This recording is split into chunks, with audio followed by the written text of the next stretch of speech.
Hi everyone, welcome to Sanus biotech academia. നമ്മൾ ഇന്ന് നോക്കാൻ പോകുന്ന ടോപ്പിക് ക്രെബ്സ് സൈക്കിൾ ആണ്. അപ്പോൾ കഴിഞ്ഞ വീഡിയോയിൽ നമ്മൾ ഗ്ലൈക്കോലൈസിസിനെ കുറിച്ച് പറഞ്ഞിട്ടുണ്ടായിരുന്നു. അതിൽ നിന്ന് ഫോം ചെയ്യുന്ന ATP എത്രയാണെന്നും പറഞ്ഞിട്ടുണ്ടായിരുന്നു. അപ്പോൾ ഈ ഒരു വീഡിയോയിൽ ക്രെബ്സ് സൈക്കിൾ ആണ് നോക്കാൻ പോകുന്നത്. ഓക്കെ, അപ്പോൾ കഴിഞ്ഞ വീഡിയോയിൽ ഗ്ലൈക്കോലൈസിസ് പറഞ്ഞപ്പോൾ നമുക്കറിയാം ഒരു ഗ്ലൂക്കോസ് മോളിക്യൂളിൽ നിന്ന് 2 പൈറുവേറ്റ് ആണ് ഗ്ലൈക്കോലൈസിസ് വഴി ഫോം ചെയ്തിട്ടുണ്ടായിരുന്നത് അല്ലേ. ഇനി ഫോം ചെയ്തിട്ടുള്ള പൈറുവേറ്റ് പിന്നീട് എന്ത് ചെയ്യുന്നുള്ളതാണ് ക്രെബ്സ് സൈക്കിളിൽ കാണിക്കുന്നത്. അപ്പോൾ ക്രെബ്സ് സൈക്കിളിലോട്ട് ഈ ഒരു പൈറുവേറ്റ് എൻ്റർ ചെയ്യുന്നതിനേക്കാൾ മുമ്പ് കുറച്ച് റിയാക്ഷൻസ് ഉണ്ട്. അപ്പോൾ അത് നോക്കാം നമുക്ക്. അപ്പോൾ ഈ ഉണ്ടായിരിക്കുന്ന ഗ്ലൈക്കോലൈസിസ് വഴി ഫോം ചെയ്തിരിക്കുന്ന ഈ ഒരു പൈറുവേറ്റിന് 3 ഫേറ്റ് ആണുള്ളത്. ഓക്കെ, ഫസ്റ്റ് ഫേറ്റ് എന്ന് പറയുന്നത് എയറോബിക് കണ്ടീഷൻ ആണെങ്കിൽ ഈ ഫോം ചെയ്തിരിക്കുന്ന പൈറുവേറ്റ് TCA സൈക്കിളിലോട്ട് എൻ്റർ ചെയ്യും, അല്ലെങ്കിൽ ക്രെബ്സ് സൈക്കിൾ, അല്ലെങ്കിൽ ട്രൈ കാർബോക്സിലിക് ആസിഡ്, അല്ലെങ്കിൽ സിട്രിക് ആസിഡ് സൈക്കിളിലോട്ട് എൻ്റർ ചെയ്യും. ഓക്കെ, ഇനി ഇതുപോലെ അടുത്ത ഫേറ്റ് എന്താന്ന് വെച്ചിട്ടുണ്ടെങ്കിൽ എനൈറോബിക് കണ്ടീഷൻ ആണെങ്കിൽ, ഓക്സിജൻ ഇല്ലാത്ത കണ്ടീഷൻ ആണെങ്കിൽ ഒന്നുകിൽ ഇവര് ലാക്ടേറ്റ് ഫോം ചെയ്യും, അല്ലെങ്കിൽ ലാക്റ്റിക് ആസിഡ്. ഓക്കെ, അല്ലെങ്കിൽ എത്തനോൾ ഫോം ചെയ്യും. ഓക്കെ, അപ്പോൾ എയറോബിക് ആയിട്ടുള്ള കണ്ടീഷനിൽ TCA സൈക്കിളിലോട്ട് അല്ലെങ്കിൽ ക്രെബ്സ് സൈക്കിളിലോട്ട് എൻ്റർ ചെയ്യും. അനൈറോബിക് ആയിട്ടുള്ള കണ്ടീഷൻസിൽ ലാക്റ്റിക് ആസിഡ് ഫോം ചെയ്യുക, അല്ലെങ്കിൽ എത്തനോൾ ഫോം ചെയ്യുക ചെയ്യാം. അപ്പോൾ ഇതാണ് പൈറുവേറ്റിന്റെ 3 ഫേറ്റ് എന്ന് പറയുന്നത്. അപ്പോൾ ആദ്യം നമുക്ക് അനൈറോബിക് കണ്ടീഷനിൽ ഫോം ചെയ്യുന്ന പ്രൊഡക്ട്സ് എങ്ങനെയാണെന്നുള്ളത് നോക്കാം. അപ്പോൾ ഫസ്റ്റ് നമ്മൾ ലാക്ടേറ്റ് ഫോം ചെയ്യുന്നതാണ് നോക്കാൻ പോകുന്നത്. പൈറുവേറ്റിൽ നിന്ന് ലാക്ടേറ്റ് എങ്ങനെ ഫോം ചെയ്യുന്നു എന്നുള്ളത്. ഓക്കെ, അപ്പോൾ ഈ ഒരു റിയാക്ഷനെ നമുക്ക് ലാക്ടേറ്റ് ഫെർമെന്റേഷൻ എന്നും പറയാം. ഓക്കെ, അപ്പോൾ നമുക്കറിയാം ഗ്ലൈക്കോലൈസിസ് വഴി പൈറുവേറ്റ് ഫോം ചെയ്തിട്ടുണ്ട്. പൈറുവേറ്റിന്റെ സ്ട്രക്ചർ ജസ്റ്റ് ഒന്ന് ഞാൻ കാണിക്കാം. CH3 C double bond O COO minus. Okay, ഇതാണ് പൈറുവേറ്റ്. പൈറുവേറ്റിൽ നിന്ന് ലാക്ടേറ്റ് ആണ് ഫോം ചെയ്യുന്നത്. ലാക്ടേറ്റ് ഫോം ചെയ്യുമ്പോൾ ഈ ഒരു സ്ട്രക്ചറിൽ നോക്കിയാൽ നമുക്ക് മനസ്സിലാവും. CH3 HOH COO minus. ഇവിടെ 2 ഹൈഡ്രജൻ മാത്രമേ കൂടുതൽ വന്നിട്ടുള്ളൂ. ഓക്കെ,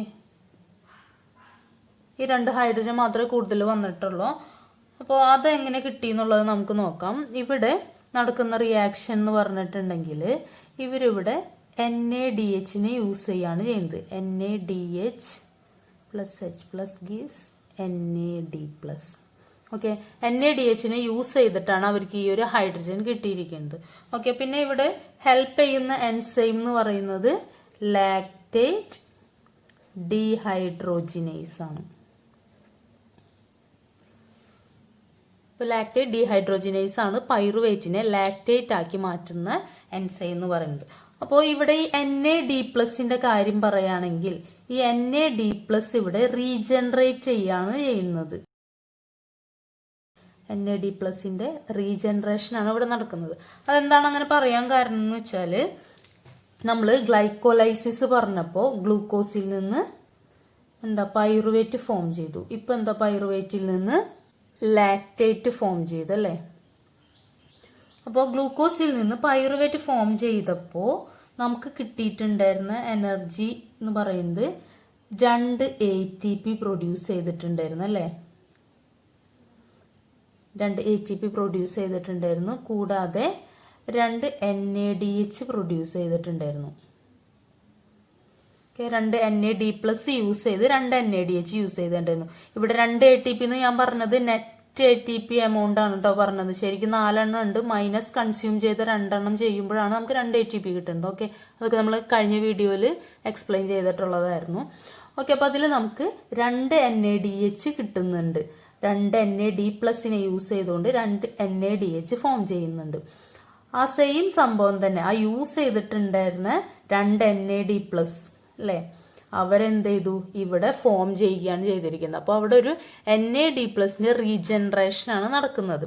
അപ്പോൾ 2 എണ്ണം തന്നെ ഇവിടെ ഫോം ചെയ്യുന്നുണ്ട്. കാരണം എന്താ, ഇവിടെ ഇപ്പോൾ ഞാൻ ഒരു പൈറുവേറ്റിന്റെ കാര്യം പറഞ്ഞിട്ടുള്ളൂ. 2 പൈറുവേറ്റ് ആണെങ്കിൽ 2 ലാക്ടേറ്റ് ഇതുപോലെ ഫോം ചെയ്യില്ലേ, അതുപോലെ തന്നെ 2 NADH യൂസ് ചെയ്ത് 2 NAD+നെ ഫോം ചെയ്തു. അപ്പോൾ ഇവിടെ ഗ്ലൈക്കോലൈസിസിൽ യൂസ് ചെയ്തിട്ടുണ്ടായിരുന്ന NAD+ന്റെ റീജനറേഷൻ ആണ് ഈ ഒരു ലാക്ടേറ്റ് ഫെർമെന്റേഷനിൽ നടക്കുന്നത്. ഇനി നമ്മൾ സ്വിമ്മേഴ്സിന്റെ ഒക്കെ കേസ് നോക്കുകയാണെങ്കിൽ, നീന്തുന്നതും അതുപോലെ തന്നെ ഓടുന്നതും ആൾക്കാരുടെ ബോഡി സ്ട്രക്ചർ നമ്മൾ നോക്കുകയാണെങ്കിൽ അവരുടെ ബോഡി സ്ട്രക്ചർ നല്ല ലീൻ ആയിട്ടുള്ള സ്ട്രക്ചർ ആയിരിക്കും. കൂടാതെ നമ്മൾ ബോഡി ബിൽഡേഴ്സ് അല്ലെങ്കിൽ ലിഫ്റ്റേഴ്സിന്റെ ഒക്കെ ബോഡി സ്ട്രക്ചർ നോക്കുകയാണെങ്കിൽ അവരിലൊരു മസിൽ എക്സ്പാൻഷൻ ആണ് നടന്നിട്ടുണ്ടാവുന്നത് അല്ലെ, മസ്കുലർ എക്സ്പാൻഷൻ ആണ് നമുക്ക് കാണാൻ കഴിയാം. അതിന്റെ കാരണം എന്താന്ന് വെച്ചിട്ടുണ്ടെങ്കിൽ സ്വിമ്മേഴ്സിന്റെയും റണ്ണേഴ്സിന്റെയും കേസ് ആണെങ്കിൽ അവർ യൂസ് ചെയ്യുന്ന മെറ്റബോളിസം എന്ന് പറയുന്നത് എയറോബിക് മെറ്റബോളിസം ആണ്. എയറോബിക് മെറ്റബോളിസം എന്ന് പറഞ്ഞാൽ എന്താ, അതായത് ഗ്ലൂക്കോസ് യൂസ് ചെയ്ത് പൈറുവേറ്റ് ഫോം ചെയ്തു, ദെൻ ക്രബ് സൈക്കിളിൽ എൻ്റർ ചെയ്യുക, ETC. ഇതാണ് എയറോബിക് റെസ്പിറേഷനിൽ പറയുന്നത്. ഇനി ബോഡി ബിൽഡേഴ്സിന്റെ ലിഫ്റ്റേഴ്സിന്റെ കേസ് പറയുകയാണെങ്കിൽ ഇവർക്ക് കണ്ടിന്യൂസ് ആയിട്ട് എനർജി ജനറേറ്റ് ചെയ്തുകൊണ്ടേയിരിക്കണം. അപ്പൊ അതിനു വേണ്ടിയിട്ട് ഒരു സിമ്പിൾ വേ ആയിട്ട് അവര് ഫോളോ ചെയ്യുന്നത് എനൈറോബിക് മെറ്റബോളിസം ആണ് ഇവര് ഫോളോ ചെയ്യുന്നത്. കാരണം എന്താ, ഇവർക്ക് അനൈറോബിക് മെറ്റബോളിസം യൂസ് ചെയ്തിട്ടുണ്ടെങ്കിൽ പെട്ടെന്ന് എനർജി ഉണ്ടാക്കാൻ കഴിയും. കാരണം ഗ്ലൂക്കോസിൽ നിന്ന് പൈറുവേറ്റ് ആയി, അതാണ് ഗ്ലൈക്കോലൈസിസ്. ദെൻ ഇവർക്ക് ഈ പൈറുവേറ്റിൽ നിന്ന് ലാക്ടേറ്റ് ഫെർമെന്റേഷൻ വഴി ലാക്ടേറ്റ് ഫോം ചെയ്യാം അല്ലേ. തിരിച്ച് ഇവർക്ക് ഈ റിയാക്ഷൻ ഇങ്ങോട്ട് ചെയ്യാം, ലാക്ടേറ്റിനെ ഗ്ലൂക്കോസ് ആക്കി മാറ്റാം. ദെൻ എന്തടക്കാം, പൈറുവേറ്റ് ഫോം ചെയ്ത് വീണ്ടും ലാക്ടേറ്റ് ഫോം ചെയ്യുക. ഇങ്ങനെ ഒരു സൈക്കിളാണ് നടക്കുന്നത്. അപ്പോൾ ഇവർക്ക് പെട്ടെന്ന് എനർജി പ്രൊഡ്യൂസ് ചെയ്യാനായിട്ട് കഴിയും. ക്രെബ് സൈക്കിളിലോട്ട് എൻ്റർ ചെയ്തിട്ടുണ്ടെങ്കിൽ ഒരുപാട് സ്റ്റെപ്സ് കഴിഞ്ഞിട്ടാണ് ബാക്കിയുള്ള ATP NADH ഒക്കെ പ്രൊഡ്യൂസ് ചെയ്യുന്നത്. അപ്പൊ അത്രക്കും ടൈം കൺസ്യൂം ചെയ്യേണ്ട ആവശ്യമില്ല, കണ്ടിന്യൂസ് ആയിട്ട് എനർജി കിട്ടുകയും ചെയ്യും. അപ്പൊ അങ്ങനെയുള്ള കേസിൽ ഇവർ യൂസ് ചെയ്യുന്നത് അനൈറോബിക് മെറ്റബോളിസം ആണ്. പിന്നെ അതുപോലെ തന്നെ ഹാർഡ് ആയിട്ടുള്ള എക്സസൈസ് ഒക്കെ ചെയ്യുമ്പോൾ എന്തായാലും ഓക്സിജന്റെ എമൗണ്ട് വളരെ കുറവായിട്ട് വരും. അപ്പോൾ ആ ഒരു കേസും ഇതിൽ വരുന്നുണ്ട്. അപ്പൊ നമ്മൾ കോറി സൈക്കിൾ പറയുകയാണെങ്കിൽ നമുക്കറിയാം, ഗ്ലൈക്കോലൈസിസ് വഴി ഗ്ലൂക്കോസിൽ നിന്ന് പൈറുവേറ്റ് ഫോം ചെയ്തു, ദെൻ ഈ പൈറുവേറ്റിനെ ലാക്ടേറ്റ് ആക്കി മാറ്റുക. അതാണ് അനൈറോബിക് കണ്ടീഷനിൽ നടക്കുന്നത്. ഓക്കെ, കണ്ടിന്യൂസ് ആയിട്ട് എനർജി പ്രൊഡക്ഷൻ ചെയ്യാൻ വേണ്ടിയിട്ട് തിരിച്ച് ഈ ലാക്ടേറ്റിനെ വീണ്ടും ഗ്ലൂക്കോസ് ആക്കി മാറ്റാണ് ചെയ്യുന്നത്. അപ്പൊ ഈ ഒരു സൈക്കിളിനെയാണ് നമ്മൾ കോറി സൈക്കിൾ എന്ന് പറയുന്നത്. അതായത് ലാക്ടേറ്റ് ഫോം ചെയ്തിരിക്കുന്നത് മസിൽസിൽ വെച്ചിട്ടാണ് ലാക്ടേറ്റ് ഫെർമെന്റേഷൻ നടന്ന് ലാക്ടേറ്റ് ഫോം ചെയ്തിരിക്കുന്നത് പൈറുവേറ്റിൽ നിന്ന്. ദെൻ ഈ ലാക്ടേറ്റ് ഫോം ചെയ്തത് മസിലിൽ നിന്ന് ലിവറിലോട്ട് ട്രാൻസ്പോർട്ട് ചെയ്യും. ഓക്കെ, ദെൻ ലിവറിൽ വെച്ചിട്ടാണ് ഈ ലാക്ടേറ്റിനെ ഗ്ലൂക്കോസ് ആക്കി മാറ്റുന്നത്. ഓക്കെ, ലിവറിൽ വെച്ചിട്ടാണ് ഈ ലാക്ടേറ്റിനെ ഗ്ലൂക്കോസ് ആക്കി മാറ്റുന്നത്. ഗ്ലൂക്കോസ് ആക്കി മാറ്റി കഴിഞ്ഞിട്ടുണ്ടെങ്കിൽ എന്ത് പറ്റും, ഈ ഗ്ലൂക്കോസിനെ വീണ്ടും ലാക്ടേറ്റ് ആക്കി മാറ്റാനായിട്ട് വീണ്ടും ഇവരെങ്ങോട്ട് പോവും, മസിൽസിലോട്ട് പോവും. ഓക്കെ, ഈ ഉണ്ടായിരിക്കുന്ന ഗ്ലൂക്കോസ് വീണ്ടും മസിൽസിലോട്ട് പോവും. ദെൻ മസിൽസിൽ എന്ത് പറ്റും, ലാക്ടേറ്റ് ഫോം ചെയ്യും. വീണ്ടും ഈ സെയിം സൈക്കിൾ തന്നെ, ഈ ലാക്ടേറ്റ് ഫോം ചെയ്തത് വീണ്ടും ലിവറിലോട്ട് പോവും. ലിവറിൽ ചെന്ന് ലാക്ടേറ്റ് ഗ്ലൂക്കോസ് ആക്കി മാറ്റും. ദെൻ ആ ഗ്ലൂക്കോസ് മസിൽസിലോട്ട് പോവും, വീണ്ടും ലാക്ടേറ്റ് ഫോം ചെയ്യും. അപ്പോൾ ഇതാണ് കോറി സൈക്കിൾ എന്ന് പറയുന്നത്. ഇനി നമ്മൾ ക്യാൻസർ സെൽസ് എന്ന് കേട്ടിട്ടുണ്ട് അല്ലേ. അപ്പോൾ ക്യാൻസർ സെൽസിന്റെ കേസ് പറയുകയാണെങ്കിലും നേരത്തെ നമ്മൾ ബോഡി ബിൽഡേഴ്സിന്റെ ഒക്കെ കാര്യം പറഞ്ഞ പോലെ തന്നെ ക്യാൻസർ സെൽസ് യൂസ് ചെയ്യുന്നത് അനൈറോബിക് മെറ്റബോളിസം ആണ്. കാരണം എന്താണെന്ന് വെച്ചിട്ടുണ്ടെങ്കിൽ ഇവർക്കും കണ്ടിന്യൂസ് ആയിട്ട് എനർജി പ്രൊഡ്യൂസ് ചെയ്യുന്നു. അപ്പോൾ ഈ ഒരു കോറി സൈക്കിളിലൂടെ പോയാൽ മാത്രമേ കണ്ടിന്യൂസ് ആയിട്ട് പെട്ടെന്ന് എനർജി ഫോം ചെയ്യാൻ പറ്റുള്ളൂ. ഈവൻ ഈ ക്യാൻസർ സെൽസ് ഇരിക്കുന്നത് എയറോബിക് കണ്ടീഷൻസ് ആണെങ്കിൽ പോലും അവർ പ്രിഫർ ചെയ്യുന്നത് അനൈറോബിക് ആയിട്ടുള്ള ഈ ലാക്ടേറ്റ് ഫോർമേഷൻ ആണ്, അല്ലെങ്കിൽ ഈ ഒരു കോറി സൈക്കിളാണ്. ലാക്ടേറ്റ് ഫോം ചെയ്ത് അതിൽ നിന്ന് ഗ്ലൂക്കോസ് ഉണ്ടാക്കുക. ഓക്കെ, ആ ഒരു പെട്ടെന്ന് നടക്കുന്ന ആ ഒരു കോറി സൈക്കിളാണ് ഇവരും യൂസ് ചെയ്യുന്നത് പെട്ടെന്ന് എനർജി പ്രൊഡ്യൂസ് ചെയ്യാൻ വേണ്ടിയിട്ട്. ഓക്കെ, അടുത്തൊരു അനോറോബിക് കണ്ടീഷനിൽ നടക്കുന്ന റിയാക്ഷൻ എന്ന് പറയുന്നത് ആൽക്കഹോൾ ഫെർമെന്റേഷൻ ആണ്. Alcohol fermentation. ഇതിലെന്താ നടക്കണേന്ന് വെച്ചിട്ടുണ്ടെങ്കിൽ പൈറുവേറ്റിൽ നിന്ന് എത്തനോൾ ഫോം ചെയ്യുന്ന ആ ഒരു റിയാക്ഷൻ ആണ് നടക്കുന്നത്. ഓക്കെ, അപ്പോൾ അതാണ് ആൽക്കഹോൾ ഫെർമെന്റേഷൻ, ഈസ്റ്റിലൊക്കെ നടക്കുന്ന ആ ഒരു റിയാക്ഷൻ. ഓക്കെ, അപ്പോൾ നമുക്കറിയാം പൈറുവേറ്റ് ഉണ്ട്. പൈറുവേറ്റിന്റെ സ്ട്രക്ചർ നേരത്തെ പോലെ ജസ്റ്റ് ഒന്ന് എഴുതാം.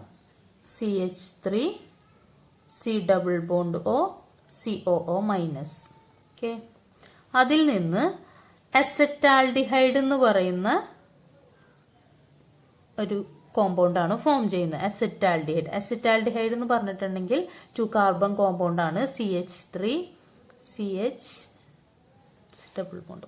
ഓക്കെ, അപ്പോൾ ഇവിടെ നമുക്ക് നോക്കിയാൽ അറിയാൻ പറ്റും, ഇവിടെ ഒരു കാർബൺ ഡൈ ഓക്സൈഡ് റിലീസ് ചെയ്താലാണ്, പൈറുവേറ്റിൽ നിന്ന് ഒരു കാർബൺ ഡൈ ഓക്സൈഡ് റിലീസ് ചെയ്താലാണ് ഈ ഒരു ഫോമിലോട്ട് ആവേണ്ടത്. അപ്പൊ COO മൈനസ് നമ്മൾ പറയുമെങ്കിൽ ഇവിടെ നമുക്കറിയാം COOH-നെയാണ് നമ്മൾ COO മൈനസ് എന്ന് എഴുതിയിരിക്കുന്നത് അല്ലേ. അപ്പോൾ അങ്ങനെ ഒരു CO2 ഇതിൽ നിന്ന് പോയി, എന്നിട്ടാണ് ഈ ഒരു ഫോമിലോട്ട് എത്തിയിരിക്കുന്നത്. അപ്പോൾ ഇവിടെ ഈ ഒരു ഡീകാർബോക്സിലേഷൻ റിയാക്ഷൻ, അതായത് ഒരു കാർബൺ ഡൈ ഓക്സൈഡിനെ റിലീസ് ചെയ്ത് കളയാം. അപ്പോൾ ആ ഒരു റിയാക്ഷനെ ഹെൽപ്പ് ചെയ്യുന്ന എൻസൈം എന്ന് പറയുന്നത് പൈറുവേറ്റ് ഡീകാർബോക്സിലേസ് എന്ന് പറയുന്ന ഒരു എൻസൈമാണ് പൈറുവേറ്റിനെ അസെറ്റാൽഡിഹൈഡ് ആയി മാറ്റുന്നത്. ഓക്കെ, ദെൻ നടക്കുന്ന റിയാക്ഷൻ എന്ന് പറയുന്നത് ഈ അസെറ്റാൽഡിഹൈഡിൽ നിന്ന് എത്തനോൾ ഫോം ചെയ്യാന്നുള്ളതാണ്. ഓക്കെ, അപ്പോൾ എത്തനോളിന്റെ സ്ട്രക്ചർ പറയുകയാണെങ്കിൽ CH3 CH2OH. ഓക്കെ, ഇതാണ് എത്തനോളിന്റെ സ്ട്രക്ചർ, CH3 CH2OH. അപ്പോൾ ഇവിടെ നടക്കുന്ന റിയാക്ഷൻ എന്ന് പറഞ്ഞിട്ടുണ്ടെങ്കിൽ ആൽക്കഹോൾ ഡീഹൈഡ്രോജിനേസ് എന്ന് പറയുന്ന എൻസൈം NADH യൂസ് ചെയ്തുകൊണ്ട് എത്തനോൾ ഫോം ചെയ്യാണ്. അപ്പോൾ ഈ ഒരു റിയാക്ഷനാണ് ആൽക്കഹോൾ ഫെർമെന്റേഷൻ. പൈറുവേറ്റിൽ നിന്ന് എത്തനോൾ ഫോം ചെയ്യുന്ന റിയാക്ഷൻ. ഈസ്റ്റിലൊക്കെ നടക്കുന്ന ആൽക്കഹോൾ ഫെർമെന്റേഷൻ ആണ് ഈ ഒരു റിയാക്ഷൻ. ഓക്കെ, അപ്പോൾ നമ്മൾ ഈ ഒരു വീഡിയോ സ്റ്റാർട്ട് ചെയ്തത് ക്രെബ്സ് സൈക്കിളിനെ കുറിച്ച് പറയാമെന്ന് പറഞ്ഞിട്ടായിരുന്നു. പക്ഷേ ഗ്ലൈക്കോളൈസിസിന്റെ ക്രെബ്സ് സൈക്കിളിന്റെ ഇടയിൽ കുറച്ച് റിയാക്ഷനും കൂടി നടക്കുന്നുണ്ട്. അപ്പോൾ അതുകൂടി പറഞ്ഞു വരുമ്പോൾ ക്രെബ്സ് സൈക്കിളും കൂടി ഇൻക്ലൂഡ് ചെയ്യുമ്പോൾ കുറച്ച് ലെങ്തി ആയി പോകും വീഡിയോ. അപ്പോൾ അതുകൊണ്ട് ഈ ഒരു വീഡിയോയിൽ നമ്മൾ ഗ്ലൈക്കോലൈസിസിനും ക്രെബ്സ് സൈക്കിളിനും ഇടയിൽ നടക്കുന്ന കുറച്ച് കാര്യങ്ങൾ മാത്രമാണ് പറഞ്ഞിരിക്കുന്നത്. അപ്പോൾ ക്രെബ്സ് സൈക്കിൾ നമുക്ക് അടുത്ത വീഡിയോയിൽ ഡിസ്കസ് ചെയ്യാം. അപ്പോൾ ഈ ഒരു വീഡിയോ നിങ്ങൾക്ക് എല്ലാവർക്കും യൂസ്ഫുൾ ആവുമെന്ന് വിചാരിക്കുന്നു. ഈ ഒരു വീഡിയോ നിങ്ങൾക്ക് യൂസ്ഫുൾ ആയി തോന്നുന്നുണ്ടെങ്കിൽ ലൈക്ക് ചെയ്യുക, ഇല്ലെങ്കിൽ ഡിസ്ലൈക്ക് ചെയ്യുക. ഞാനിടുന്ന കൂടുതൽ വീഡിയോസ് ഇടാനായിട്ട് സബ്സ്ക്രൈബ് ചെയ്യുക, തൊട്ടപ്പുറത്തുള്ള ബെല്ലൈക്കൺ പ്രസ് ചെയ്യുക. Okay, thank